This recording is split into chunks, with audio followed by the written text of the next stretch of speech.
The world is urbanizing, and 30 years from now there'll be twice as many people living in cities.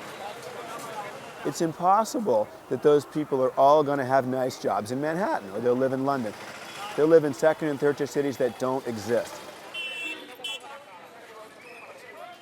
And the governments don't have enough resources to build them out in toto, in their entirety. The Kumbh Mela is the largest gathering of humanity ever. It happens here in Allahabad every 12 years. The city is built up in 30 to 60 days, has 30 million people, and then it's destroyed, and it's built again over and over and over again. In a sense, the Kumbh Mela is an example of an aggregation of people much more like a Tier 2 or Tier 3 city, where the government may only have the capability to lay out transit, to lay out electricity, to lay out water, and then private sector actors can behave beyond that. We just had an interesting meeting with one of the city managers talking about how the planning works. Here, the government doesn't think about feeding the people, doesn't think about social goods, it doesn't think about hospitals or housing particularly. All that's done by the Akaras, which aren't really classic for-profit corporations, but they are non-government private sector entities. This is a classic way that public-private partnerships work, where the government pays for the thing that it's not effective for the private sector to do on its own, often the capital spending, and then outsources some of the services.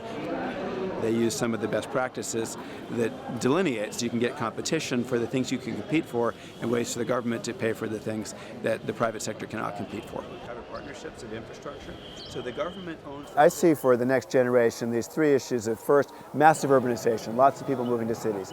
Second, not enough resources, not enough air, not enough clean air, not enough water, not enough power, too much carbon, no place to park, these kind of things. And third, for the most part, governments are stuck.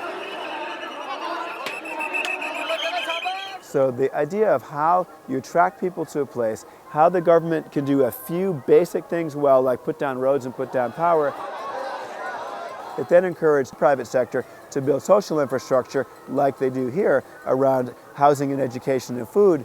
I think it's a really nice model to apply.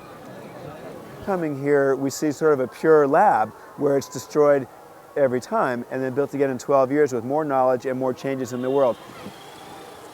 Those two things we think will turn into useful frameworks to illustrate what people can focus on in the future, and also how can a unit of effort around cities, around urbanization, around carbon, around electricity, and around social justice apply in new settlements for billions and billions of people.